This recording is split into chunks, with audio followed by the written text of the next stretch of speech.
નહીં. પછી માઇક્રો ટીચિંગનું ચાલુ થયું, એ બધું સરસ મજા આવી. પછી 15મી ઓગસ્ટનું આપણે બધું ડેકોરેશન કર્યું ને એ બધું સ્ટાર્ટ થયું. એટલે પછી બધું ફંક્શન ને બધું ચાલુ થવા માંડ્યું ને એમ સરસ સેટ થવા માંડ્યું. પછી બધી આ છોકરીઓ મળી, એ બધી મિત્ર બની ગઈ, એટલે મને મજા આવી એમ કે. અને હવે ખરેખર નવી નવી એમ ફ્રેન્ડશીપ થાય એટલે મજા આવે ને કે આ બધી હારી હશે, હારી જ છે અત્યારે, પણ એમ કે સારું લાગે એમ.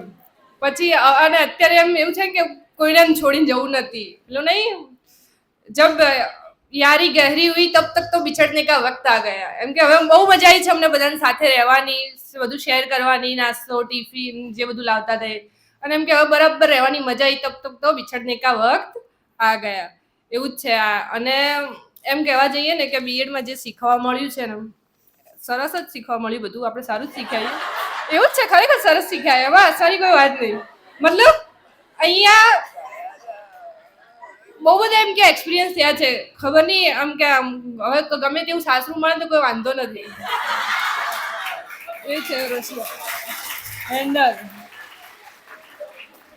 એમ કહેવાય ને કે ક્યારે કેવી રીતે ને કેટલા પ્રમાણમાં કેટલું બોલવું ને આવડી જાય અહીંયા. પછી ક્યાં શું બોલવું, શું ના બોલવું, કેવી રીતે તમારે કોના જોડે કેવી રીતે બિહેવ કરવું, એ કમ્પ્લીટલી આવડી જાય. કોઈ બી માણસ હોય, ભલે તમે પછી નાના બાળકની જેમ જ રહ્યું હોય પૂરી લાઈફ, એ કમ્પ્લીટલી અહીંયા આવડી જાય.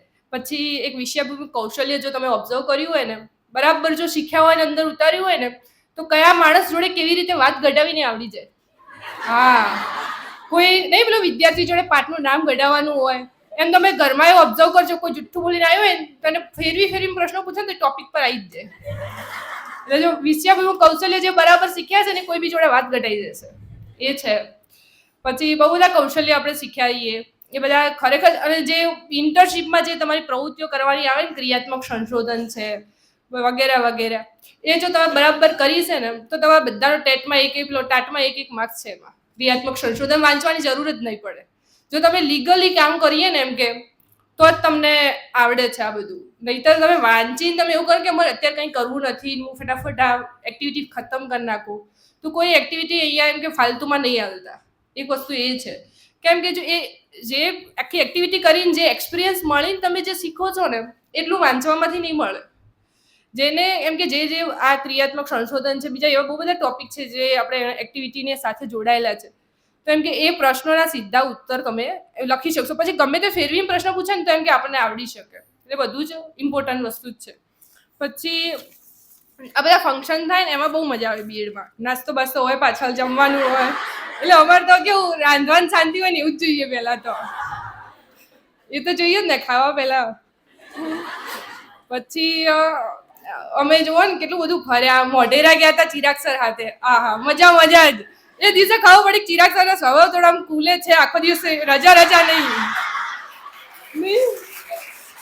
નકર કેમ લેટ આયા તમે? ભાઈ કામ હોય તો લેટ તો થવાય. આમ બાબુ મારું તો કેવું ખબર,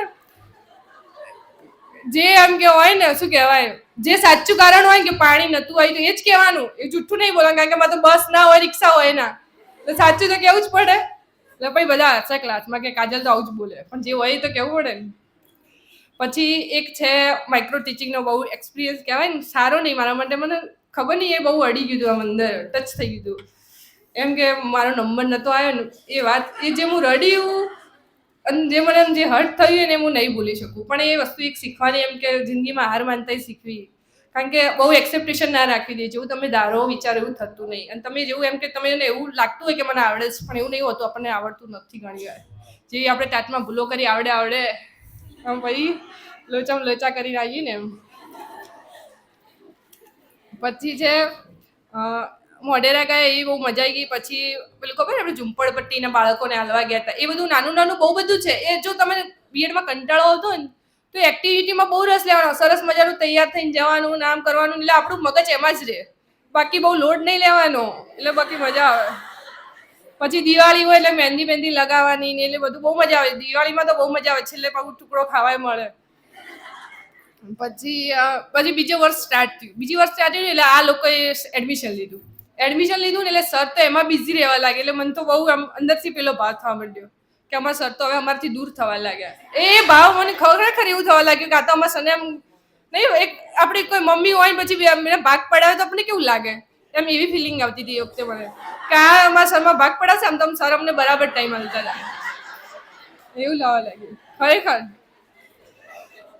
એટલે એમ કે પહેલી વાર પછી મને સમજાવ્યું કે અમારે બધાને એમ કે અમે સર સાથે ને કોલેજ સાથે એટલા જોડાઈ ગયા કે કોઈ ભાગ પડાવે ને એમાં અમને ગમતું નહીં. હા એ છે. પછી ઇન્ટર્નશીપ ચાલુ થઈ. ઇન્ટર્નશીપમાં બહુ બધું શીખવાનું છે. કેવી રીતે ખબર છે? ત્યાં તમે ડાયરેક્ટલી તમને એવું જ ત્યાં આપણે શિક્ષકની જેમ જ રાખવામાં આવે ત્યાં સ્કૂલમાં જઈએ એટલે આપણે આવડતું કે ના આવડતું, હા સાહેબ કરી દઈશ, હા સાહેબ કરી દઈશ, એવું જ થાય.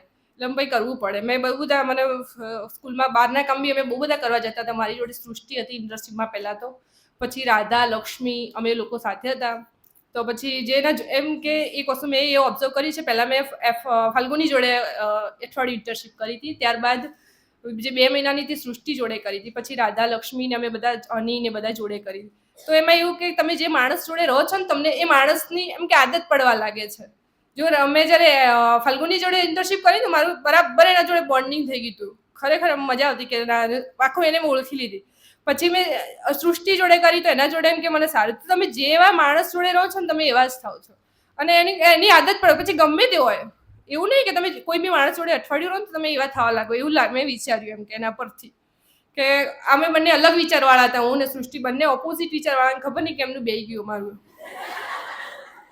પછી જુઓ ને આવું બધું હસતા હસતા બીએડ આખું પૂરું થવા આવ્યું, એવું થઈ ગયું. પેલું નહીં, આજ મિલેંગે કલ મિલેંગે, વિદા હો જાએંગે આજ હમ, ન જાને ફિર કબ મિલેંગે. બસ આવું બધું મજા જ છે બીએડમાં. સાહેબ રોજ કે ને આપણે ક્લાસમાં મજા જ છે. તો બસ હવે અહીંયાથી આપણે બધા એવું નહીં વિચારવાનું કે અમે વિદાય થઈ ગયા છીએ.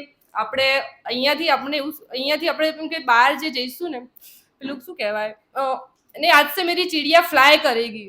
આજે વો अपने घोंसलों से બહાર હે. આજથી આપણો એવો ટાઈમ છે કે આપણે ફ્લાય કરીશું. કોણ કેટલું ફ્લાય કરશે નક્કી નથી.